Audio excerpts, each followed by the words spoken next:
5 of us, you know. There's B. Arthur, and there's Betty White, there's Estelle Getty, there's me, and there's our secret weapon, the 5th Golden Girl, Terry Hughes. He makes us happy to come to work every day. She was very gracious and a tribute to me, but she called me the 5th Golden Girl, something I've been living down ever since. I was part of that group. I knew the rhythms of it. I knew where the best comedy would be. I knew how long to stay on B. Arthur's pause, because I just felt it as if I were on stage with them. He knew just how to handle all of us, and he knew just how to work between us and the producers. In just 2 years, the Golden Girls were sitcom royalty. And the girls in the Little Miami bungalow were about to make some friends in very high places. I'm dying, Dorothy. Saturday, 9 o'clock. Don't make any plans. Oh, Ma, you're being ridiculous. In September 1988, the Golden Girls reached a new level of success. B. Arthur and Estelle Getty took home Emmy Awards for Outstanding Lead and Supporting Actress in a Comedy Series. Picture it, California, 1988. This is such a big thrill, and I know that I can't take too much time, but I want to thank the immediate world. With those wins, Betty, Rue, B, and Estelle entered an elite club in the world of television. The Golden Girls has a distinction.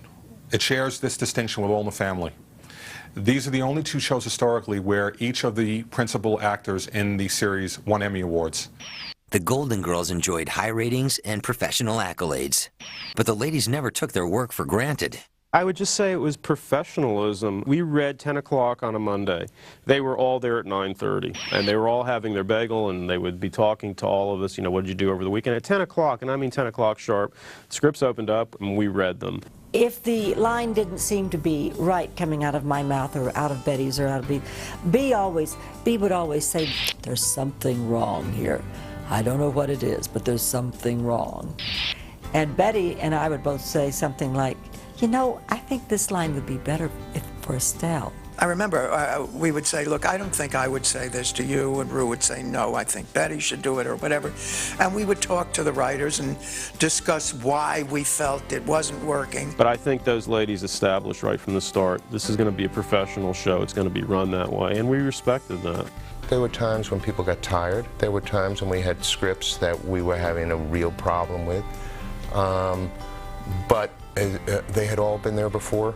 They all had faith in the process and in their staff, and we would get it together by shoot night. We just loved that laughter on a Friday night when we did the show. We used to do the show twice. We'd do it about 5 o'clock in the afternoon. It was on tape in those days, and then we would do it again about 8 o'clock in the evening. And just the laughter was so extraordinary. And often would be quite major rewrites between the 5 o'clock taping and the 8 o'clock taping. So the ladies had to be very quick on their feet to learn new material. It so happens that I have a story for you.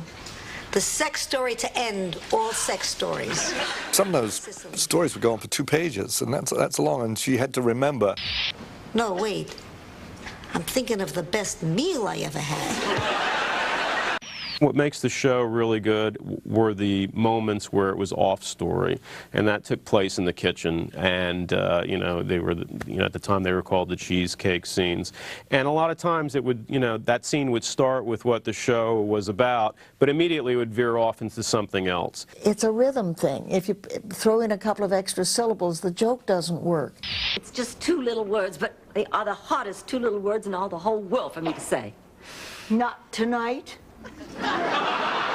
The timing between us all was just so delicious, and I don't know, you can't teach it. Comedy is such like a little sea anemone that'll fold up on you if you're not careful. You've either got it or you ain't got it.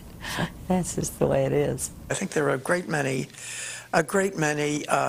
wonderful actors, really wonderful actors, who once they're told that they're playing comedy, they turn into creatures from certainly another world. I mean, the voice changes, the delivery of lines will change.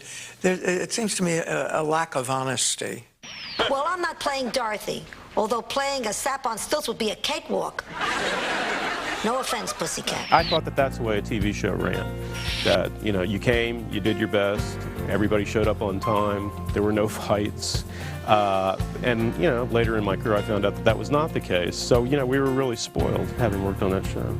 The women, week after week, managed to find the reality. When you start to get desperate and you get unreal and you go for silliness, that actors have a real tough time keeping it fresh. The Golden Girls did not run out of fresh material. The show is known for tackling topical and sometimes controversial subjects. I did love borrowing his clothes. Did you like wearing boys' clothes growing up? No, but fortunately, neither did my brother Phil. Season 4 was no different. Rose kicked an addiction to prescription drugs, while Blanche learned to accept her brother's homosexuality. The man's as gay as a picnic basket. I thought that was an important one, and I thought it was handled well. There were, I think, 2 appearances that he made. Marty Markham.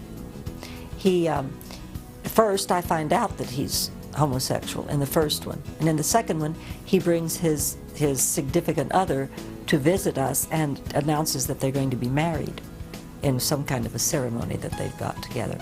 And Blanche goes from being outraged and heartbroken and horrified to realizing that she loves her brother, whatever his orientation. The audience allowed them into their home.